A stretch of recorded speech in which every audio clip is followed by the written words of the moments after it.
de San Pedro Sula. Doctor, de nuevo con usted. Muy bien, muchas gracias. Buenos días. No, yo igual que los colegas, considero que el debate científico es totalmente natural, saludable.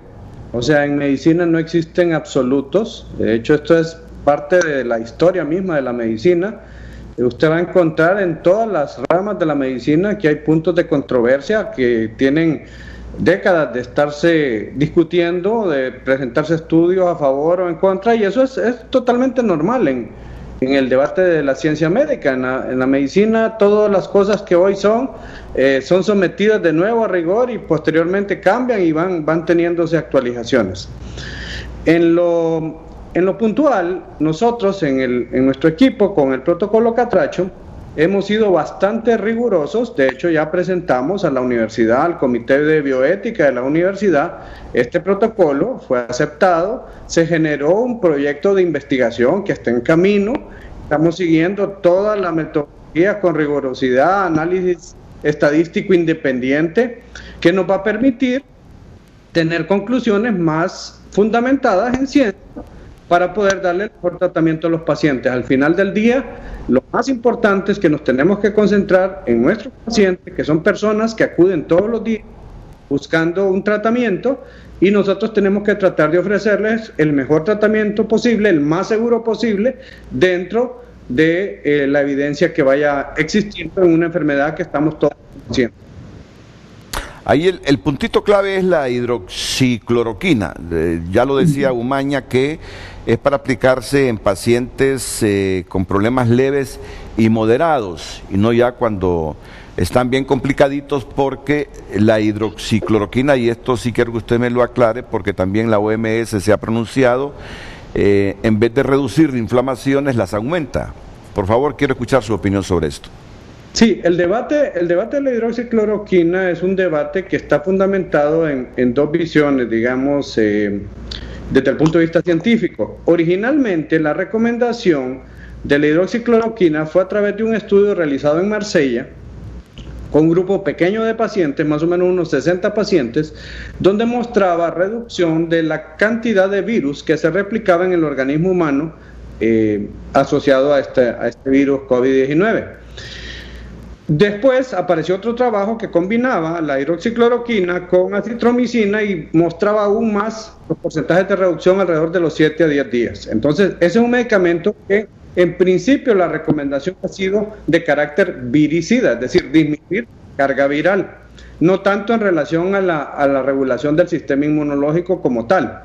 Sin embargo, los reportes que nos han estado enviando y que fue publicado en The Lancet, mostró un grupo grande de pacientes en un estudio observacional que en los pacientes que ingresaban al hospital con condiciones graves había un riesgo mayor de mortalidad. A partir de ahí surge la alerta de la OMS, que nos dice a los médicos: tengan cuidado con este medicamento porque puede provocar estas complicaciones, particularmente este fenómeno que se llama la prolongación del QT y la generación de arritmias. Entonces, por eso, cuando se emplea, si uno decide emplearlo, tiene que emplearlo bajo criterios rigurosos de monitoreo de los enfermos y en condiciones donde uno considera que el beneficio es mayor que el riesgo.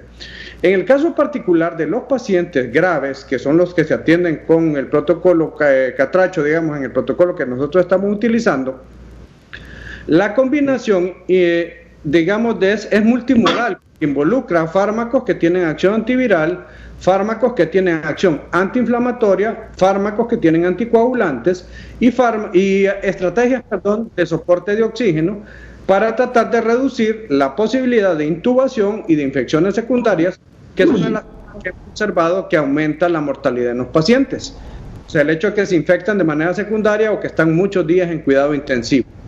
Entonces, puntualmente le diré que en este momento, en ese grupo particular de pacientes, de los pacientes graves, el balance entre riesgos y beneficios nos dice que hay que usar con mucha precaución el medicamento u utilizar alguna alternativa diferente para este efecto particular.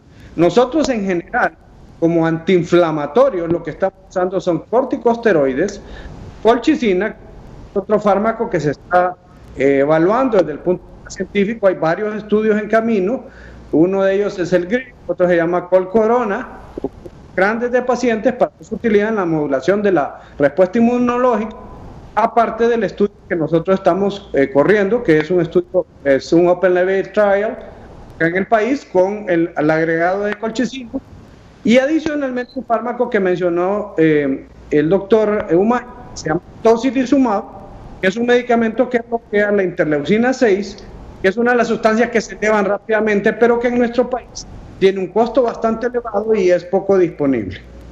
Ok, le hemos comprendido. La hidroxicloroquina ya en los pacientes graves, ¿se utiliza con rigor o se busca otra opción? Por aquello de que lo que se quiere es desinflamar y no inflamar.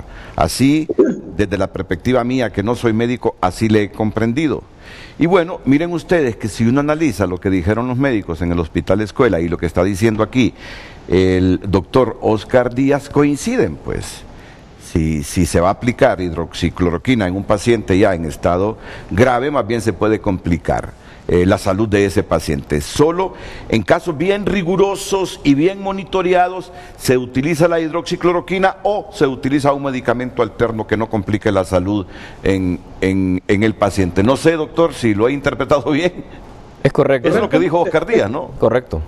Sí, correcto, licenciado. Sí. El tema de esta enfermedad es que es una enfermedad que tiene fases diferentes, es una misma enfermedad con momentos diferentes. Entonces, cada momento requiere intervenciones que son particulares.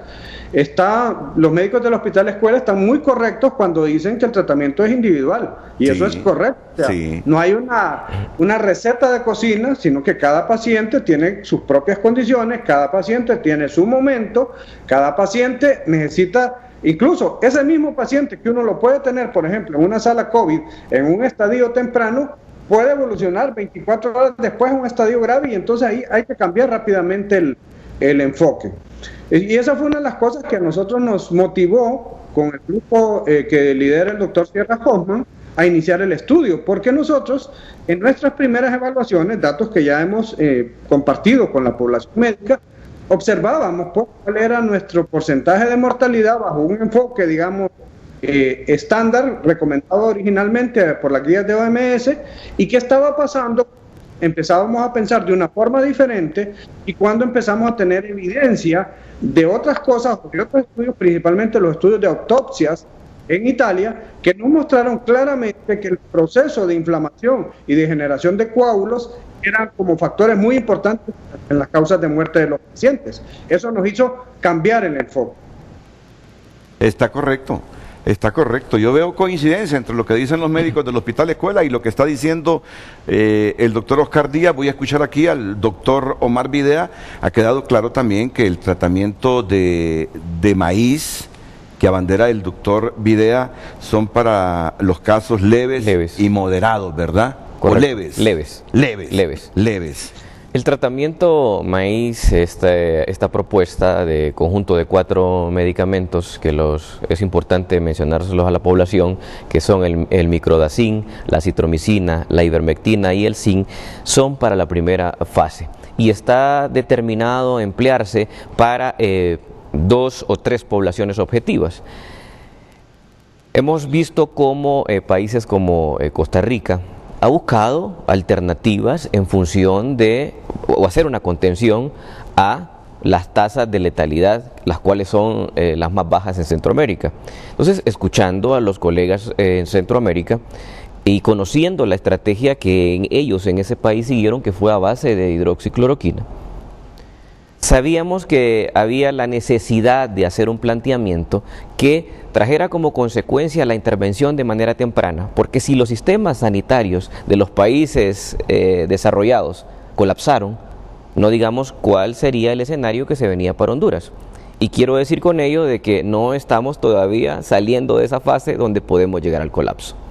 Entonces, el planteamiento surge en buscar una estrategia y acomodarlo a algunas particularidades nuestras, que ya se las voy a enumerar, del por qué poner una terapia de inicio o de manera temprana.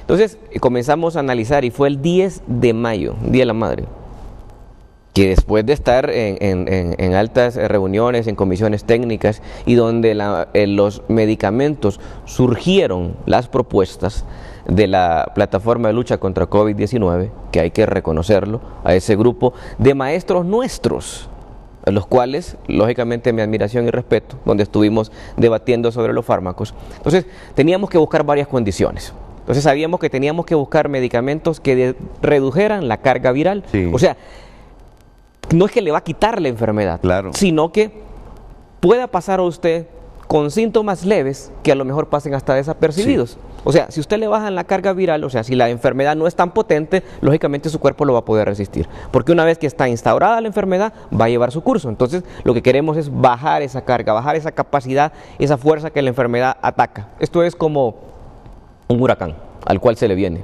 a un territorio. Entonces, viene el huracán y entonces usted tiene que tomar medidas. ¿Para qué? Para que quede en una vaguada y deje menos secuelas. Bueno, puesto en eso, analizamos diferentes fármacos que tuvieran esa capacidad de reducción de carga viral. En estudios grandes que se hicieron de revisiones, donde la plataforma fue lo que impulsó, por ejemplo, el uso del microdacin, por expertos que con experiencias de años han visto la capacidad que ha tenido para contrarrestar bacterias y los efectos que han visto ellos sobre los virus. Entonces fue planteado el microdacin. Entonces, todas estas propuestas van encaminadas a condiciones nuestras. Nosotros no vamos a tener la capacidad de poder hacer el suficiente número de pruebas, porque en la medida que la enfermedad lleva su curso, va exigiendo que usted cada semana haga más pruebas. Le pongo un ejemplo. Según el modelo matemático que nos hemos cifrado en estar estudiando semana tras semana, nos decía que para esta semana iban a haber 2.780 casos. Llevamos casi 1.000. Se han reducido el número de pruebas. Habrá que analizar por qué. Pero lo que le implica es que tiene que hacer usted 1.300 pruebas para llevar la velocidad de la pandemia.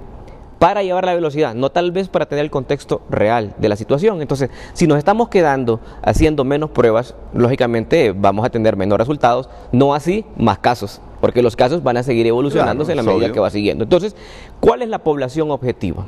Principalmente esa persona que no tenía una respuesta de tratamiento teniendo los síntomas clásicos del virus, la fiebre, la obstrucción nasal, el dolor de cabeza, el dolor de cuerpo. Bueno, ¿quién tiene que tomar la decisión?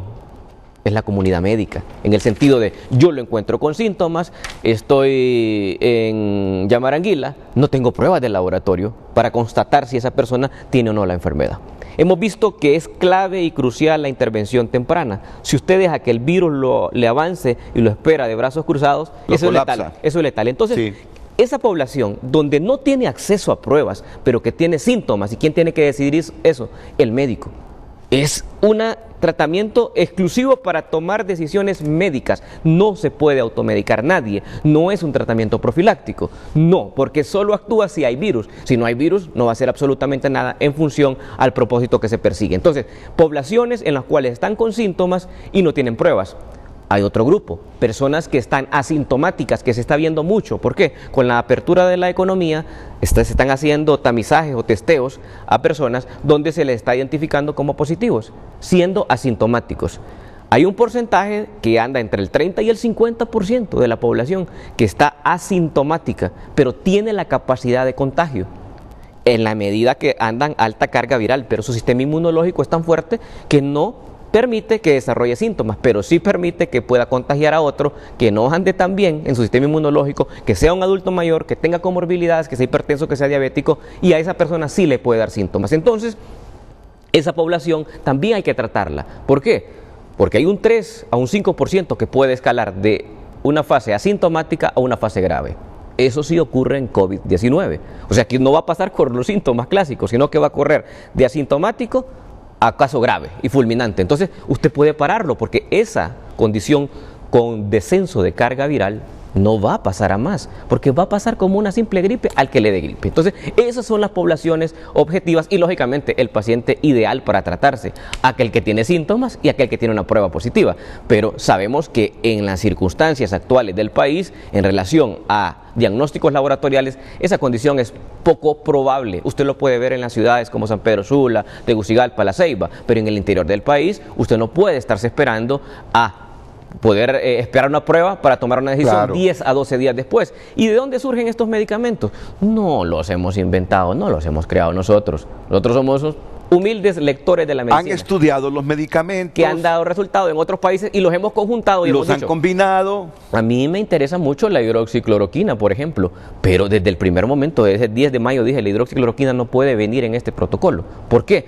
Porque no tenemos la capacidad de hacer un monitoreo diario del paciente, porque hay que estar monitorizando, porque no solamente es hacerle un electro al inicio, porque del inicio puede estar bien y se la prescribo. Ajá, y si me comienzan las complicaciones días después, ¿cómo me voy a dar cuenta yo si nuestro sistema de salud no va a contar con la capacidad de estar haciendo un monitoreo diario a cada paciente? Es la realidad. Entonces, necesitamos buscar medicamentos que no se pierda la capacidad de lucha contra el virus y que no corra riesgo a la población, porque son medicamentos, Renato, que son utilizados en otras enfermedades. Correcto. O sea, la citromicina, ¿cuántas veces usted no ha tomado citromicina?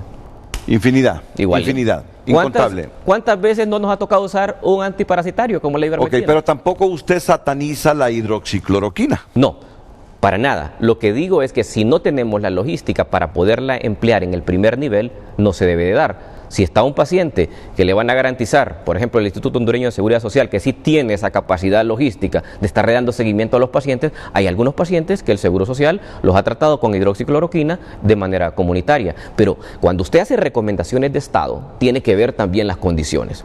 Porque no puedo venir yo a proponer tampoco un medicamento como el Remdesivir para que se popularice su uso, porque va a crear falsas expectativas en la población. Porque sí es bueno, o sea, sí es efectivo, pero ¿lo va a poder tener 9.2 millones de personas a su alcance? No. ¿Lo va a poder comprar el Estado? No. Entonces, tenemos que basarnos en nuestra situación. En ningún país proponen dejarle tratamiento a las personas que tienen síntomas sin pruebas. ¿Pero por qué? Porque países como El Salvador hacen 3.000 pruebas, 3.500 pruebas diarias. Entonces, a ellos detectan a todo el que le aparece. Entonces, tenemos que acomodarnos a nuestras condiciones. Ok. Bien, como les decía, tengo a la doctora Elsa Palou ya, a quien la saludo. Bienvenida, buenos días, doctor. Ella está descansando en su casa. Y al doctor Cándido Mejía, ya voy con usted, doctor Cándido Mejía. Solo me gustaría, así, un minuto con el doctor Oscar Díaz para que me valore el criterio científico. Tampoco es que estamos aquí en un debate de quién es el mejor o quién tiene la razón. Ya ellos han dicho.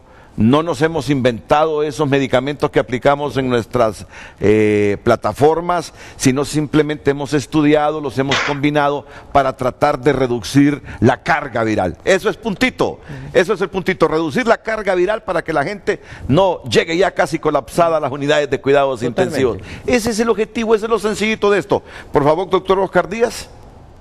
Sí, no, absolutamente de acuerdo. Y mire, hay un punto que es muy importante para la población y transmitirlo, y que lo hemos visto nosotros en nuestra experiencia con los pacientes. Es bien peligroso cuando las personas esperan mucho tiempo en su casa sin recibir un tratamiento y después buscan ayuda médica cuando ya están muy complicados. Esos pacientes cuesta más que sobrevivan, tardan más tiempo en el hospital. Por supuesto sufren más porque es una cosa terrible llegar ahogándose al hospital sin poder respirar. Entonces, indudablemente que la estrategia de contención es absolutamente necesaria. O sea, nosotros tenemos que tratar de detener la enfermedad en las fases más tempranas. Uno de los principales problemas que hemos tenido, digamos, para tener ocupación alta en el Hospital Leonardo Martínez es precisamente eso, que la población ha estado acudiendo, digamos, en la segunda semana de evolución ya con muchas complicaciones, y eso indudablemente nos ha hecho el trabajo más difícil. Entonces, yo pienso que como estrategia de salud pública es totalmente razonable, es totalmente lógica, y por supuesto hay que, como hemos conversado en privado en los diferentes grupos médicos que hemos intercambiado ideas, esto siempre hay que someterlo al rigor de la ciencia. Esa es la forma más adecuada de poder establecer de manera más recomendable estos tratamientos bajo un criterio, digamos, más científico, más riguroso, que permita mayor seguridad en los tratamientos. Correcto. Bueno, yo por lo menos lo tengo claro. El criterio de los doctores del Hospital Escuela es válido. Es válido en el sentido de que estos medicamentos, sabiendo las repercusiones que pueden tener, queda a discreción del médico utilizarlos o no y buscar opciones en determinado momento dependiendo del estado de salud del paciente. ¿Estoy en lo correcto? Sí. Corríjanme. Es porque hoy queremos aclarar y que la gente no quede confundida. Es importante también, Renato, mencionar de que hemos exigido una política de Estado en el manejo de la pandemia. Sí. Entonces, una vez que hay una propuesta, porque ¿qué fue lo que hizo los colegas que formularon la estrategia Catracho y Maíz? Presentar esos protocolos y documentarlos. ¿Sabe cuánto ha llevado? Sabiendo la necesidad que había de aplicación, ha llevado más de 3 semanas documentándoles, porque son comisiones técnicas que la Secretaría de Salud tiene y han hecho los estudios, han hecho las valoraciones. Nos presentamos y entregamos el documento científico con el aval internacional y ellos lo estudiaron. Entonces, esto es abierto y esto hay que individualizarlo porque no hay fórmula mágica. Claro. Usted, si llega temprano, evidentemente usted ya comenzó a ver los casos. Ahí están a la disposición de lo que hemos estado viendo ya de evidencia. En este momento, solo permítame comentarle esto a usted y a la población. En mi caso personal estoy viendo 71 pacientes COVID-19 positivos a través de diferentes sistemas y la plataforma de la tecnología están en su casa. No todos en Honduras, en Nicaragua. En Nicaragua más de 11 pacientes estamos manejando por COVID-19. Tratándose con maíz. Y sabe que la información corre y fluye, que por ejemplo en Nicaragua se terminaron los componentes porque no hay una regulación. O sea, esta información universal. Ustedes que se ha reducido, que se está reduciendo la carga viral de estos pacientes. Se está viendo que pacientes no están llegando a los hospitales y esa es la idea. Sé que quiere intervenir en este momento la doctora Elsa Palou. Ya estoy con usted, doctora, y también el doctor Cándido Mejía. Solo quiero darles este insumo. Ayer Piedad Huerta, en declaraciones a Radio América, dijo que Honduras participa en el ensayo clínico controlado Solidaridad y en muchos países se están probando 3 composiciones de medicamentos para encontrar un tratamiento que sea más efectivo y que nos ayude a salvar más vidas. Por eso el titular de esta noticia que aparece en Proceso Digital, OPS anuncia que Honduras se enfrentará a pandemia con 3 nuevos tratamientos. ¿De qué medicamentos se trata? Según Piedad Huerta, uno de los brazos del tratamiento es el Remdesivir. ¿Está en su fórmula? No. No. ¿Y en Catrachos está? No. Tampoco. Miren bien, según la funcionaria de la OPS, uno de los brazos del tratamiento está en el Remdesivir, más el de la OMS, el Lopinavir con interferón. Y un tercer medicamento, que no lo dice la noticia, voy a tratar de consultar a Piedad Huerta. La pausa y de inmediato vengo con Elsa Palou y con el doctor Cándido Mejía. Yo sé que el doctor Oscar Díaz dijo, solo puedo estar 30 minutos. Si él gusta lo despido ahora, o si gusta también, nos quedamos un rato más. Doctor Oscar, de usted va a depender, pero primero voy... De usted va a depender, primero voy a la pausa comercial y retorno. Recuérdese que este programa de hoy es estrictamente académico para que no haya confusiones en la población y además, escuchando a los médicos, yo no miro así discrepancias irreconciliables, absolutas entre los médicos del Hospital Escuela y los médicos que han utilizado el maíz y el catracho. Correcto. Yo lo siento así. La apertura hacia el conocimiento es lo que nos hace hacer estos debates y todos tenemos que tener esa apertura para poder conocerlos. Vamos a la pausa y vengo con Elsa Palou y Cándido Mejía.